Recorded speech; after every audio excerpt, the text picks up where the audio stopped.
Hello and welcome to N Business. This is Ayushi Farasi and I'm back again with another episode. So today we have someone from Strobes Securities, which is a new age cybersecurity company which primarily deals with vulnerability management with its operations in India, UAE, US and across the globe.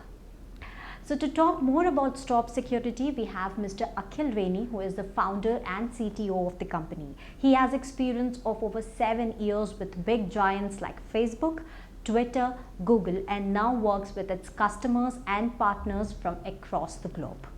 We also have Mr. Anurag Giri with us, who is the director and CBO of the company. Even he has an experience of over 7 years with big giants in cybersecurity, and now he handles the entire business operations under Strobes Security. So without any further delay, let's welcome them in this episode and let's get to know more about Strobes Security and cybersecurity. A warm welcome to In Business. Thank you so much. Yes. Thanks, Ayushi. So beginning with, we would like to know about the journey that, what was in your mind when you started this company? Sure. A little bit of background about myself. So I was very young when I got into cybersecurity as such. I used to play around with PlayStations or any hardware devices, and I used to hack into them so that I can just buy games for free. Back in my age when I was 16 or 17, well, cybersecurity or hacking was just a hobby, but later turned into a passion. So I was as young as I was in my engineering first year when I started off hacking. My first target was I hacked into PayPal and I kind of reported the vulnerability to them, and they paid me about $1,000 back in my engineering itself. So my journey started off from them, and in my college itself, I used to do a lot of hacking with my friends and circle, among which I have Anurag with me, who is one of my engineering college mates, and he's a pretty cool dude. He used to do all the programming stuff back in the college itself, and so on and so forth. But I always had this bug to start a company when I wanted to be an entrepreneur. So when I kind of dropped out from the college, I came out and I wanted to really start a cybersecurity company as such. But I was very lucky enough, I found co-founders in my family and relatives itself. So I found my CEO, who is Venu Rao. He has about 15 years of experience, a mix of both entrepreneurship and then recruitment and staffing as well. And then I have Srini, who is my another cousin, who is the COO of the company and also the co-founder. He has about 20 years of experience in QA automation, and he's a US citizen as well. So in that journey, we wanted to add more tech folks. That's where I kind of met Anurag as well. So because I had a previous experience I met Anurag in the college and he's a pretty cool dude. I thought, why don't he join our company? So dude, why don't you tell us why you joined us in this journey? Yeah, so I also come from the same background. I started doing coding at very early stage of my life. And I used to love doing application pen test. And I was part of these bug bounty programs, Facebook, Google. I hacked these kind of applications, internet-based applications, and a lot of these hacks we did together when we were in college. So when he approached me with this idea that he's planning to do a startup, and I was very excited. And I thought this is a perfect opportunity for me to experiment and learn something from my own mistakes. That was I never did a job before, or I was excited to do something new. So yeah, that's how I joined. I met Venu, and I was sort of inspired by his idea about the business and all. So when we started this, when I actually started interacting with our customers, got to know their real-time challenges, what they actually faces. And I not only from a tech background, but also from their business perspective, what are the challenges they face. So I sort of love that, solving their challenges, their unique challenges that every company faces. So I come from a tech background and also understand their business. Sort of I became their guy, our customers guy. So yeah, that's how and now I'm a chief business officer, runs the business operations here. Yeah. amazing to know about both of you and how you came up with this idea of starting this company. But to understand a little about it, so I just want to understand here that what is the threat landscape here in India and how is it changing?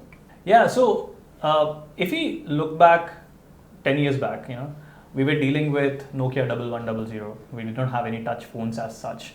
And if we look at today, everyone has access to a phone. That means access to internet.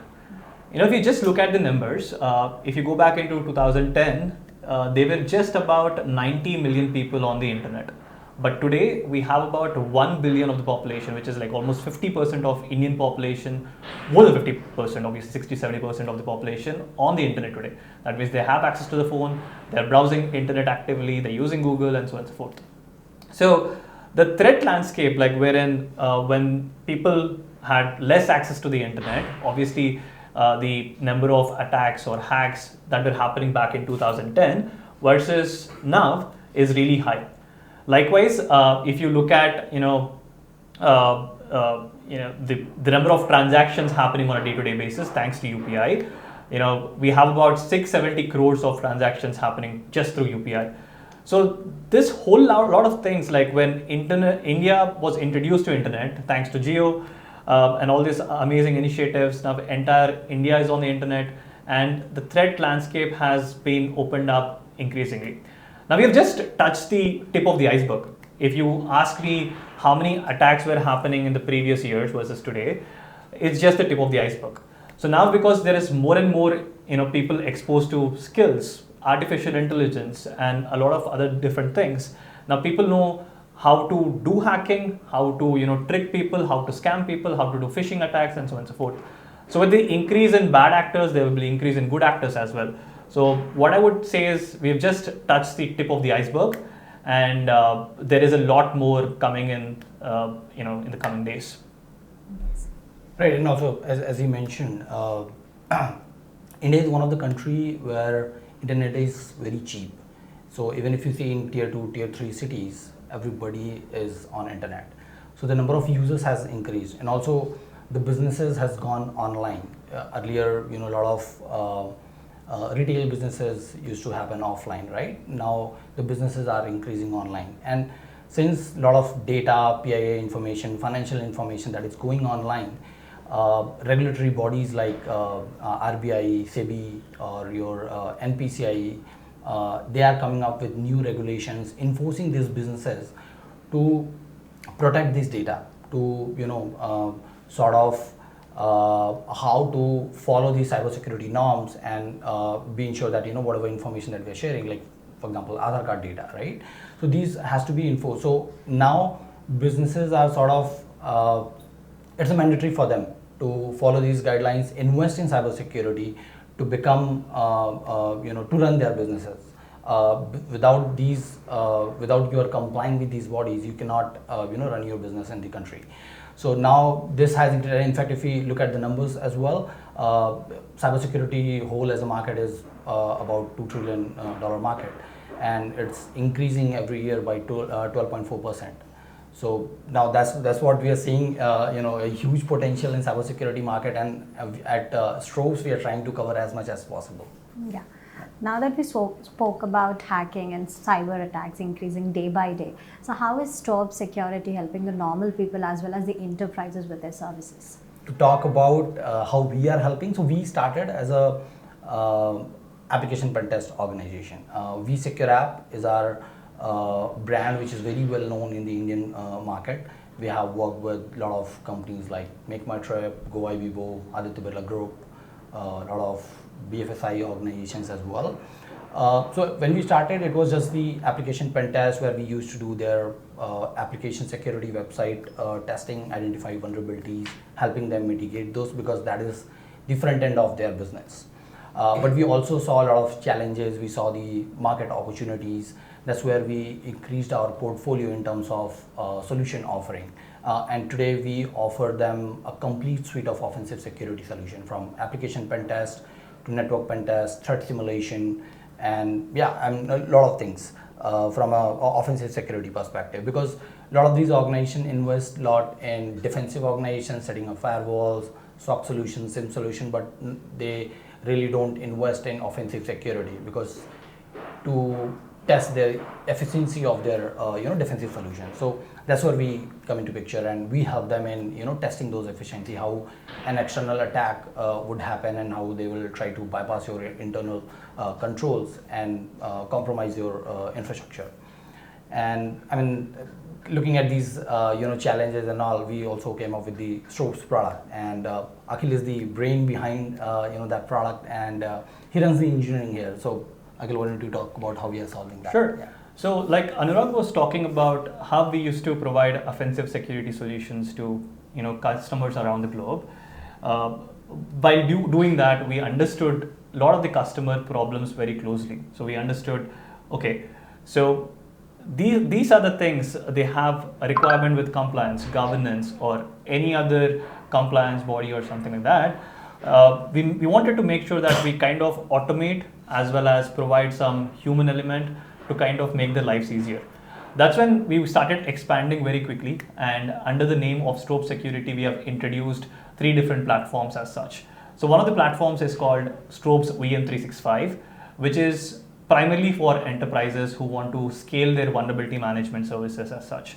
So what it does on a very high level is that we aggregate different sources of their vulnerabilities and assets and give them a better view in terms of risk quantification and the risk appetite and so on and so forth.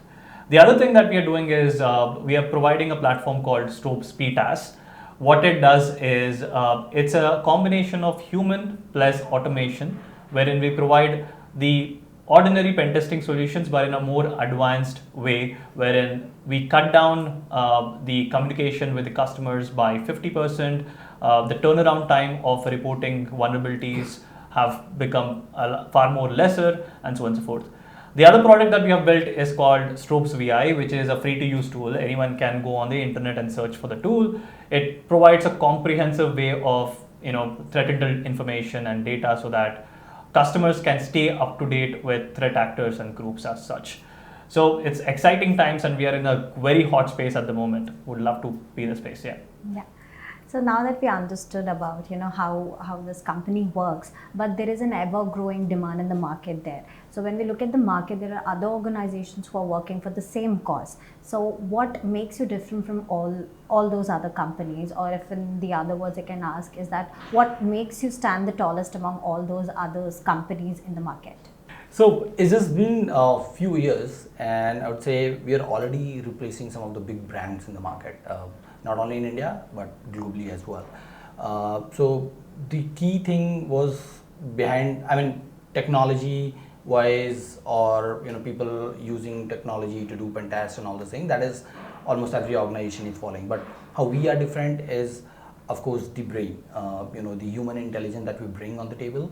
The sort of hackers that we have, we understand how the black hat hackers think and target any organization that we bring on the table. So if you say some of the examples, if you take in previously where we have worked with the customers, the sort of vulnerabilities that we identify, the business logic vulnerabilities, we understand their business, we understand their applications thoroughly, so that we can come up with race conditions vulnerabilities, business logic issues.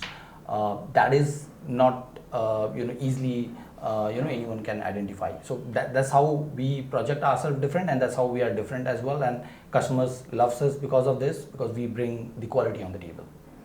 And for that, I mean, when we started, it was just 5 members company.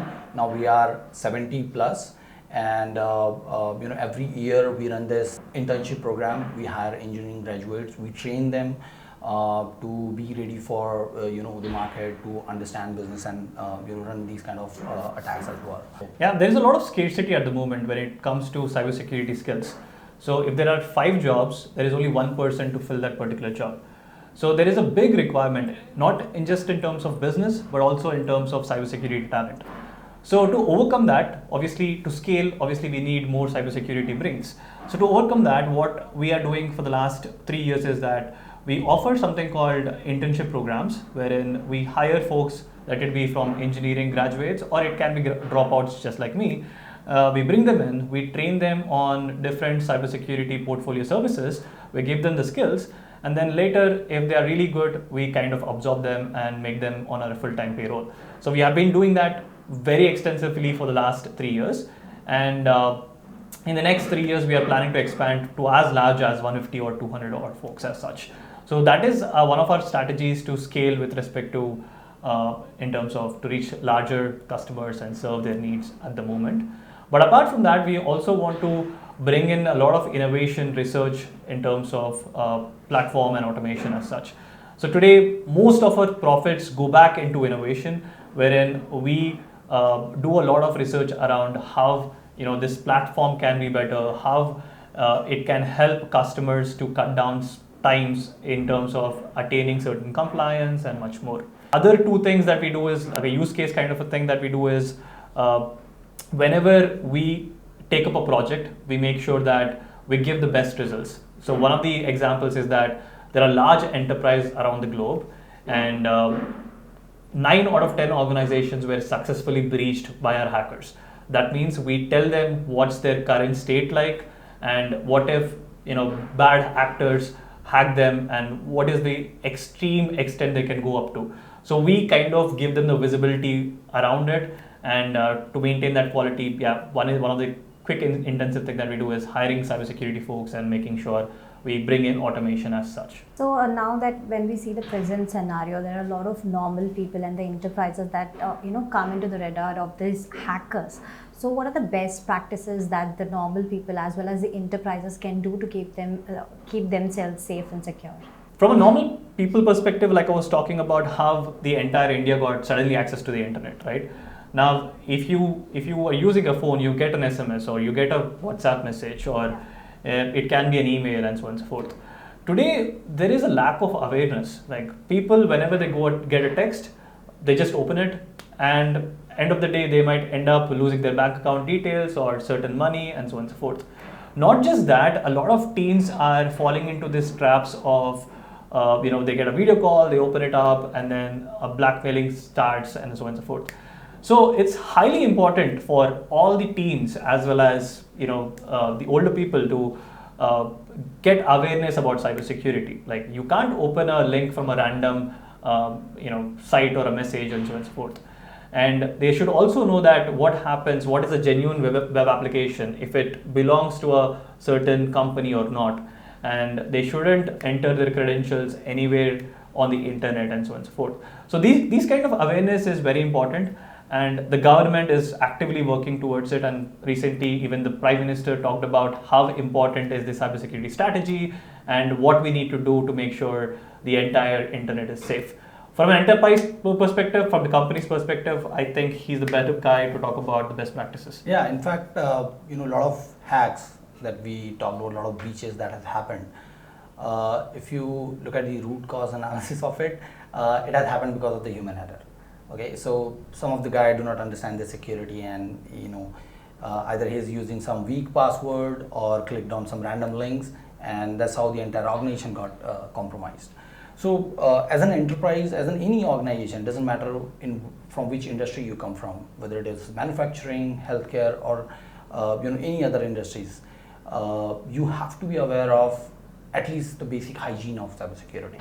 So companies should invest more in that, make sure that employees go through cybersecurity training, and that has to happen on a very regular basis, so that these common mistakes or these blunder mistakes they should not do. So now that we understood about this whole module, how does it work, and when it comes to the normal people as well as the enterprise, here I want to know about the future of Strobes. Like, how are you planning to scale this company? Sure.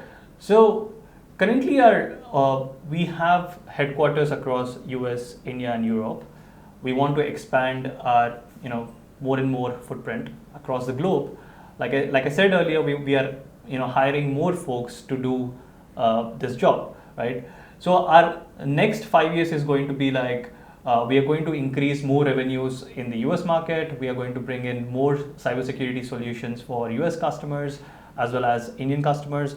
Now we are also certain empaneled here in the Indian market. That means we will be able to serve more and more banking and finance companies as such. So like Anurag was talking about how cybersecurity industry is growing from a 2 trillion industry to a 2.5 trillion industry in the coming years. It's highly important that more and more cybersecurity companies come forward and with a whole portfolio of cybersecurity services as such. So we would love to increase our cybersecurity offerings for a whole lot of industries across the globe in the coming days. Yeah. So it was really great to know that both of you at such a young age, you're providing a lot of things in this cybersecurity through your company, Strobes Security. So before we wind up this episode, I would like to hear a message from both of you. Sure. So my message is not just for enterprises, but for all the common people around the globe. So cybersecurity is a great, exciting space, just like artificial intelligence. During the recession times, while everyone is losing jobs, there are two industries, which is artificial intelligence and cybersecurity, wherein people are not losing jobs.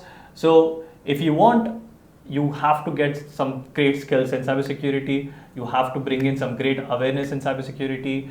And I guess these are like exciting times. So I would invite everyone to spend money on cybersecurity as well as build skills over cybersecurity as such. Yeah, those are my closing notes for this. Yeah, and I would say cybersecurity should be the integral part of any organization.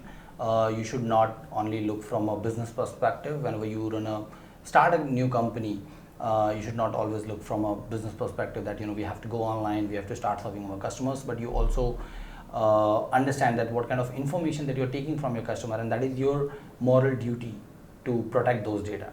So you have to understand that and you have to protect that. Thank you so much, Mr. Akhil and Mr. Anurag, for joining in this episode at the End Business. It was lovely having this conversation and knowing about your company, Strobes Security. And we wish you all the best. Thank you so much. Likewise, Ayushi. Thank you.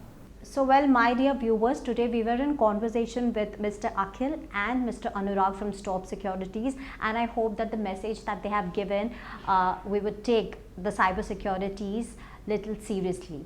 So with this is Ayushi Farasi signing off. Stay tuned to End Business.